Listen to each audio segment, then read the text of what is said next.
If you can hustle pints, pills, bricks, pills, nigga, whatever the fuck, nigga, you can flip houses. You can flip crypto. You can flip stocks. You can do logistics with trucks. You feel me?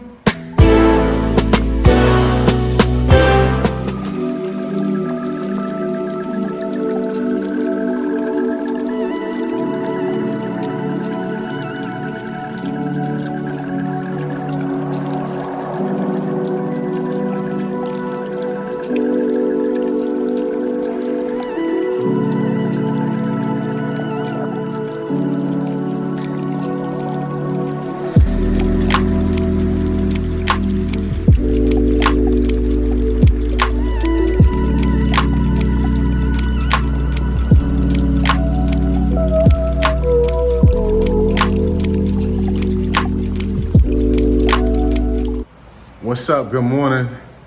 It's early here. Just got my workout in. Been up since 4:30 this morning, getting my workout on.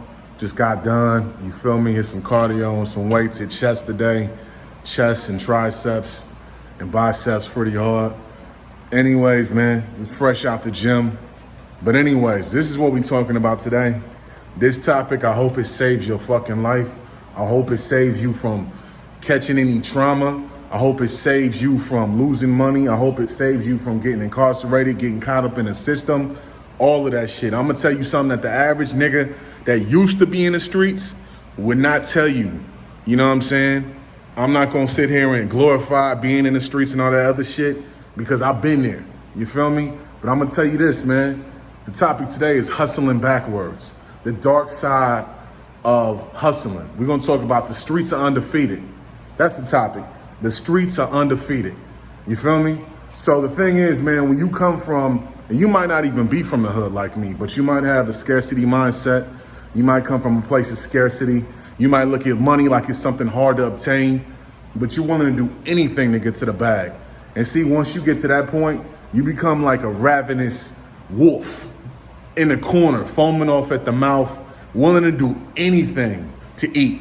And when you starving, you will do anything to eat. See, some of y'all that grew up white collar and people, you know, you've been handed shit, and I'm not knocking you, man, because I'm making that way for my future kids. They'll never have to want for shit, period.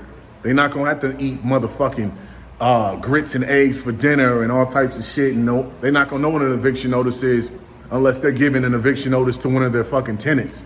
You know what I'm saying? But when you grew up the way I did, and a lot of y'all that's watching this, you come from our demographic. You come from the hood. You know what it is not to have no money. You know what it is to be suffering. You know what it is not to have no groceries in your motherfucking in your refrigerator. You know what it is to have your license suspended, to be behind on bills. But you know what it is when you get to that point, you come from a scarcity mindset, and then you start thinking, well, fuck, if I could just flip this shit a couple of times, only if I could just make a couple of thousand real quick, I'd be all right. You feel me? And the problem is with the streets, once you start getting in the streets, especially when you come from the hood, you think there's no way to make money outside of the streets. Niggas in my generation, niggas that was born in the 80s, you feel me? The mid 80s, you went to high school in the late 90s, early 2000s and shit. You remember a time when there was no YouTube. You remember a time where if you wanted to gain knowledge on investment, it was hidden from you. All this shit I talk about here on my YouTube channel, this is shit white motherfuckers ain't gonna tell you. You feel me? Investing in real estate, wholesaling in real estate. I give you cheat codes to the bag, G. You feel me? And a lot of times y'all gonna look back at this shit in a couple of years and y'all gonna be like, damn, that nigga didn't have to do that. See, a lot of niggas, they come on YouTube and they stun on you. They stun on you.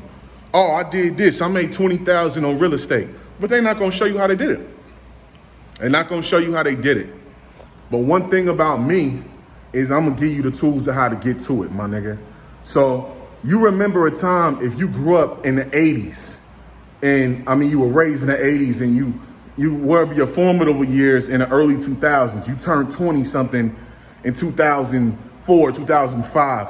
You remember when you were a kid, if you wanted to learn how to make money, stock market or any of that other shit, you had to go through a brokerage. You had to go through JP Morgan or some shit like that, Morgan Stanley. You feel me? If you wanted to learn how to do any of this shit, you couldn't, it wasn't as accessible as it is now. A lot of y'all cats that's like 20 something, you're a teenager right now, bro, you don't have to go to the streets. You don't, my nigga, because I'm gonna tell you something, is the streets are, it's just a sexy bitch that's a motherfucking tease. She got that fat ass and them big titties, and you've been wanting her your whole life.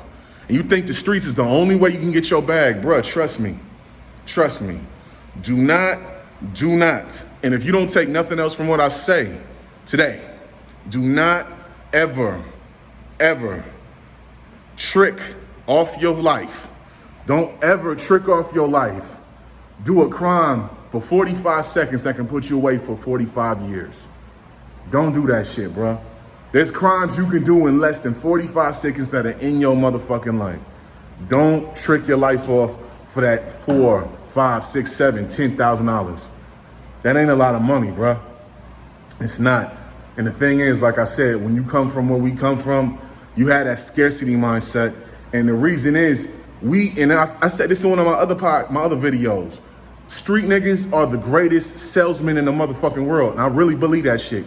We can take anything, nigga, umbrellas, back in the day, DVDs, nigga, before, back in the day, bro, CDs and Amazon Fire Sticks, iPads, TVs, nigga, motherfucking, nigga, water canteens, nigga, you feel me?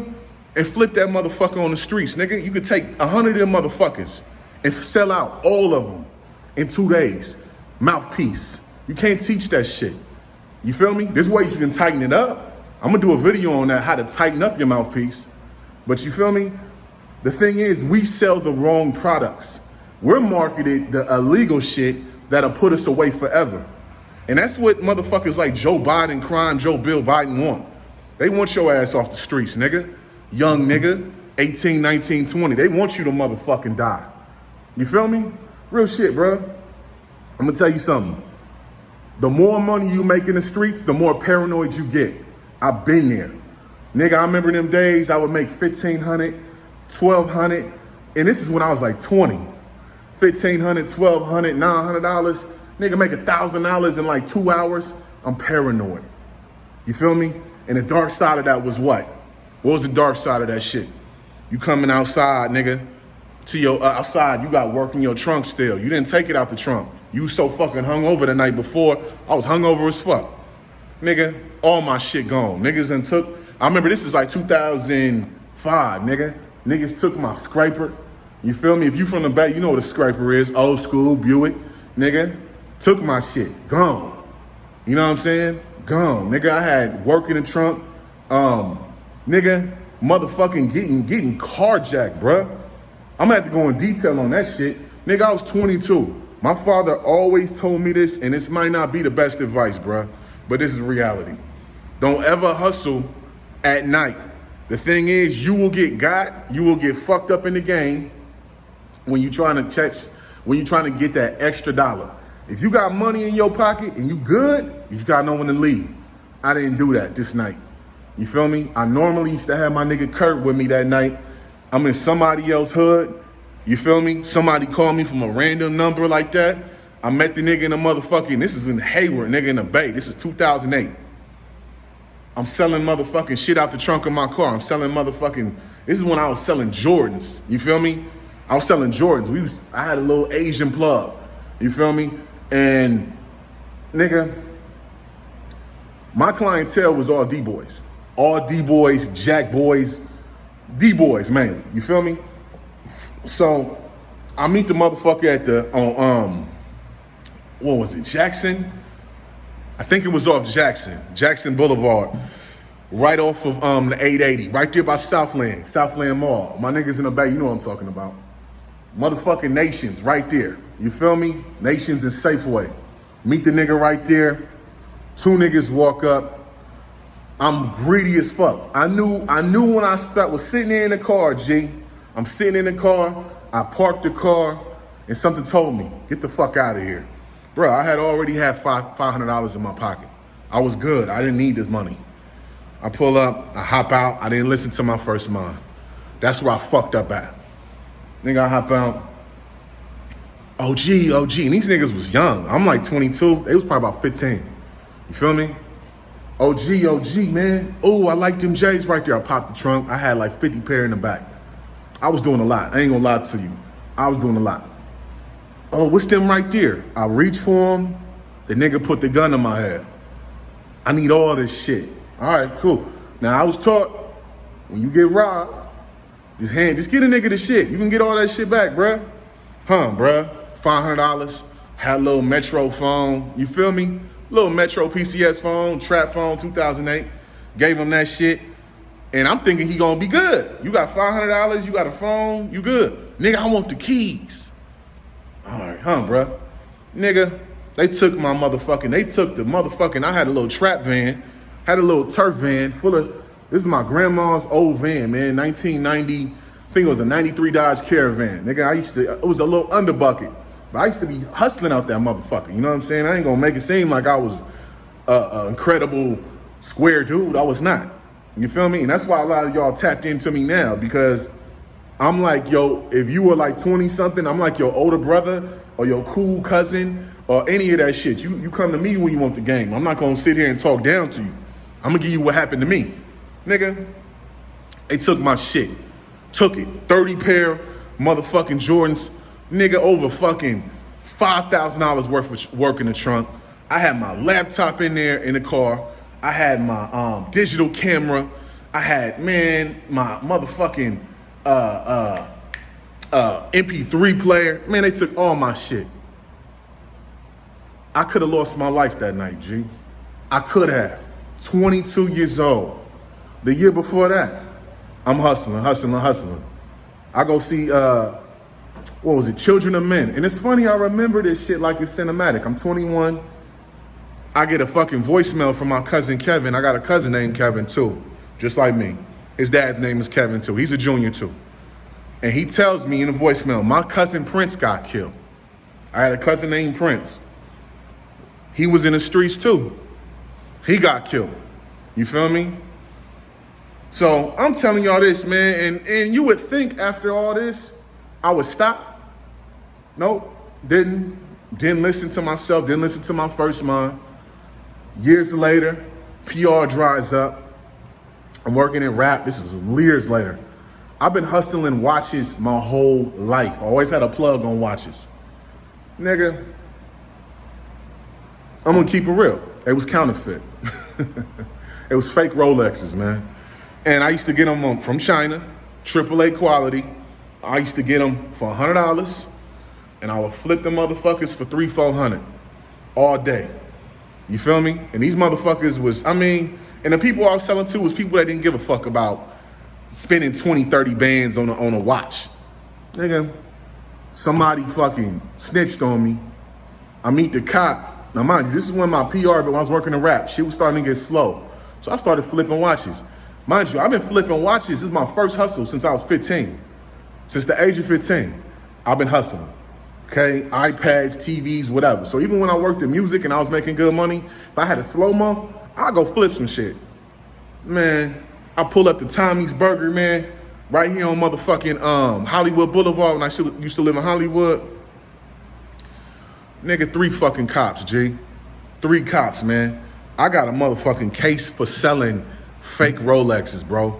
And mind you, I have been selling them my whole fucking life. I'm in LA though. I grew up in the Bay, so they didn't give a fuck as much.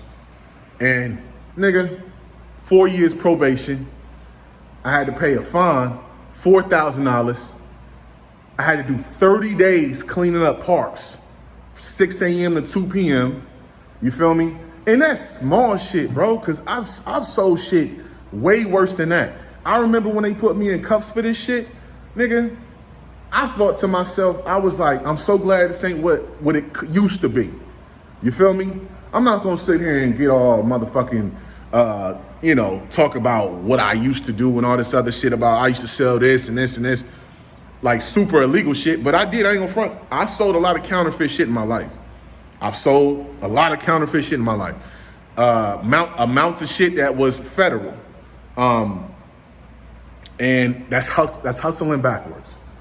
That's hustling backwards. I say all this to say to you, man, I don't care if you're 19, you're 16, you're 20, you're 25, you're 30, you're 40 years old, you're still in the streets. The streets will always be undefeated. And if you my age, you definitely know some niggas that got killed in the streets. You know some niggas that ain't never coming home. Never coming home, bro. Never coming home. I knew niggas that didn't even make a chance to go to the senior prom, G. You feel me?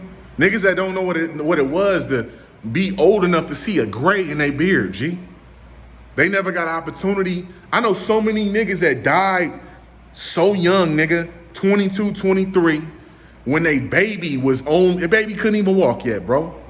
My cousin Prince got killed, nigga, when his daughter was less than 2 years old. You know how many niggas I know like that? You feel me? So, understand this, bro. If you got the product and the knowledge, you just gotta change the product, bro. If you got the mouthpiece and the knowledge and you know how to sell shit, it's so much shit on here on YouTube you can learn how to sell, bro. And if ain't nobody else gonna tell you, I'm gonna tell you this, bro. If you watching this, before you go pull that lick, before you go do that EDD scan, before you go do that PPP shit, understand, my nigga, the streets are always undefeated. And white collar crimes, that's some whole other shit. Trust me, I done scammed on eBay and all this shit. But look, the streets are undefeated, bro.